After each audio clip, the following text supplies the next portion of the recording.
Hey, how's it going, buddy? Good. Nice to see you, my Good friend. to see you too. All good. I can already tell you'll need to go farther up.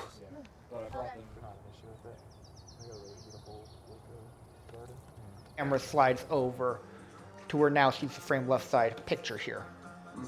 Okay. Yep. Okay. So we cut a shot, but then we made this one more complicated. But I think that will look really good. I agree.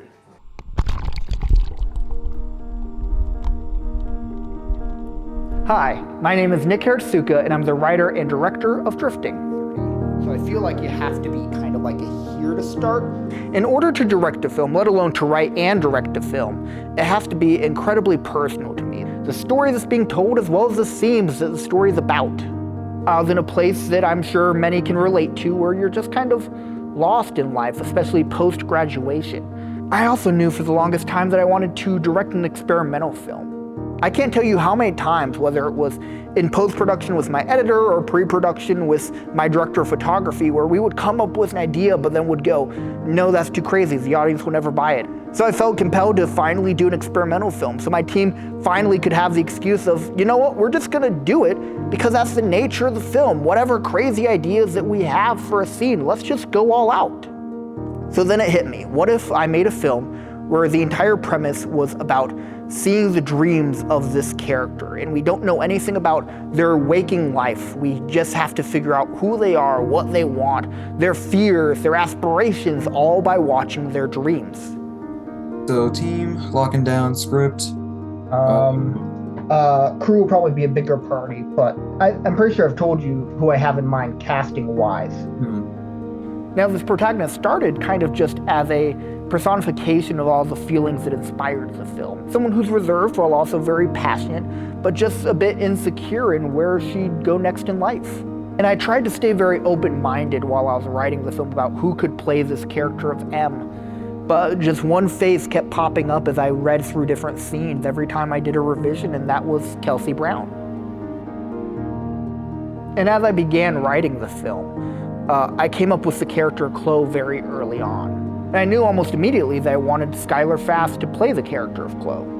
The name Chloe kind of came from the idea of go with the flow. I knew that early on in the writing that I wanted Chloe to be that kind of a character, and the person who I thought would best emulate that was Skylar. Hi, Nick. Hey! Hello, good to see you. Good to see you too. Now, my approach to working with actors is very customized to each individual. However, there's a few kind of key benchmarks that I like to establish in pre-production, and one of which is a phone call or Zoom with each of my actors to just talk about the character. And then another big thing about this film, which is, I guess, kind of the big thing about this film, is the fact that it's all set within the bounds of dreams. You never get to see what the real world is for any of these characters. One of the kind of challenges that we'll kind of have with this is not only are you playing Chloe, but because this is happening within the bounds of the dreams, you are playing M's idea of Chloe and who she is. Yeah. So we kind of have to figure out, okay, who do we think Chloe really is? Who does M see Chloe as? And kind of figure out where those differences lie in terms of how to play your character. Right. Which is different than I've ever done for a film.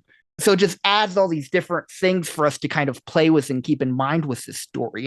And also the different conventions of dreams and how do people act when they're in dreams. Like, Yeah.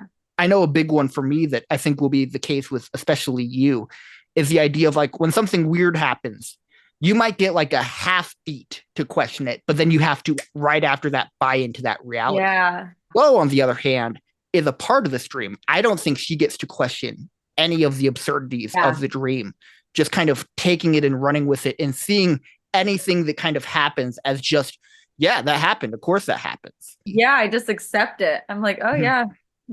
Yeah, so like in the script, when you guys are coming out of a cabinet, that to you is just like walking through a door. Like you don't have to question that. I'm like, oh no, of course the pantry is where we go to the bowling alley. No, duh. Yeah. I'm caught up now. What do you think her day-to-day kind of looks like?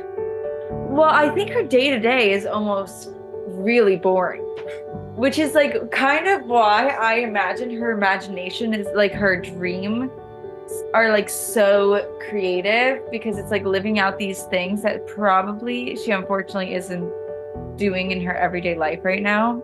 There's a lot of possibilities on like what she could do and what path she could go down and things like that. But I think she's like so stuck in the what do I do? What path do I go down? That she's just like stagnant and doesn't move. So I think her life is just, she's just like watching it go by instead of being a part of it. So then the next question I have is, how would you define Chloe? Tell me your thoughts on who Chloe is, or just any words that come to mind when you think of that character. Well, the very first thing that comes to my mind is Chloe is a part of who I am. She feels very like comforting, and I feel like I'm very comforting to my friends, and I feel like something that's most comforting is my energy and the way that I carry myself in a way that is be who you are, don't give a fuck what anybody thinks. And I feel like when people are around that, they take from that energy, and it's like it puts them like on a high of like, oh, I want to be who I am. I want to shine bright and not care what anybody thinks. A lot of it is like me describing myself because I feel like I do resonate with the character a lot. But I feel like she's somebody that is very intense, and I feel like not everybody would appreciate her energy, but I feel like the people that do are very encapsulated by it. But then soon after those Zoom calls, we ended up having a rehearsal out in LA. So the first half of our rehearsal days are usually dedicated to different acting exercises. Oh, I see proud. Your voice just raised. My voice just raised. You have more energy to you. I have more energy to you. You just smiled. I just smiled. But then after all of our acting exercises, we went through the script and we kind of went scene by scene and blocked out each of them. Sometimes I would just give my basic directing notes and then we'd move on to the next scene, while others I would film a little bit, either just kind of generally to get a lay of the land of the scene, or I would do some of the shot compositions my DP and I kind of knew that we wanted for a different scene. Shh. Look, I'm so sorry about the popcorn. I'm sorry. Because you bought this and I accidentally just spilled it everywhere. It's okay.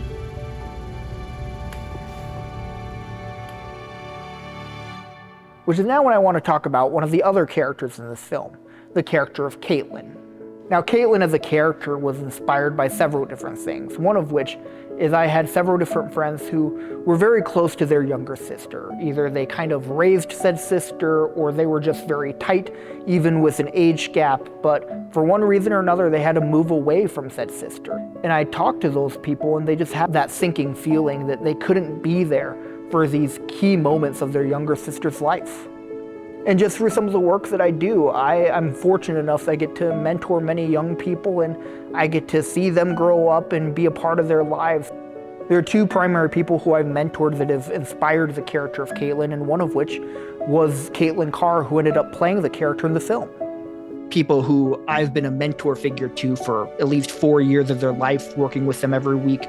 Yes, on acting, but then also just being people and being there for them and being able to support them.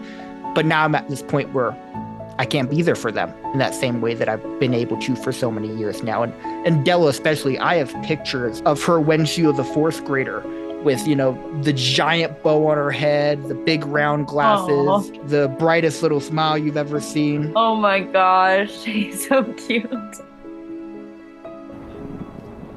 You want pillows and stuff up there with you? What do you want by you, Jay?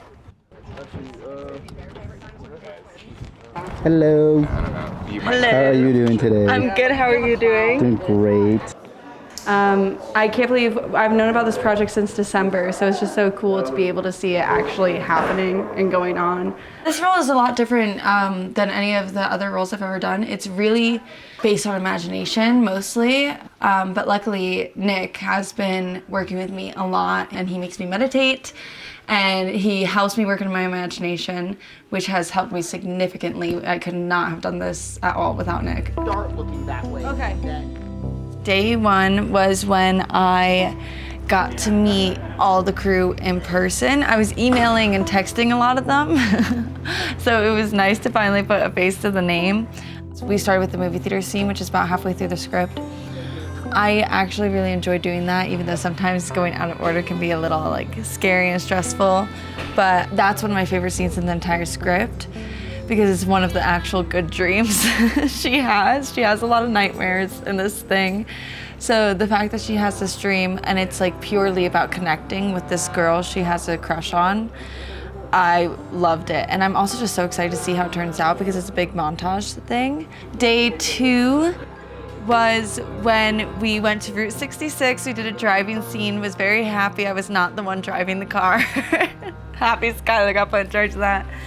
And then we went to the fancy house where she's trying to find her sister.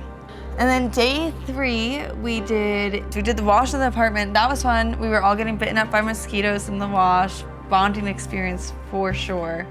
And then day 4 was when we had Caitlin, who plays my younger sister. So that was really, really cool. And then day 5, we did an alleyway, we were doing a nightmare scene, and the school. I had a lot of fun. It was mostly just like running scenes. And then yesterday, we did a lot of painting stuff. That was fun. We did a bunch of crazy shots of like painting where the camera kind of is and painting my face, and that was really cool. Then we went back to Buffalo Park. We did a shot of me climbing a tree. Poor Joey had to catch me every time. I'm sure he's very sore today. I hope he's resting well. And then today we're just finishing up. Only have a couple scenes left. We're finishing some of the dreams in the apartment, and then we get to go to the pool. And I'm trying to get everyone to jump in at least once, but I don't know how likely it is, but we'll see. It was such a wonderful set experience to work with all of our actors on this film. And it truly means the world to me that these characters that I love and hold so dear were brought to life by not just these incredible performers, but great people.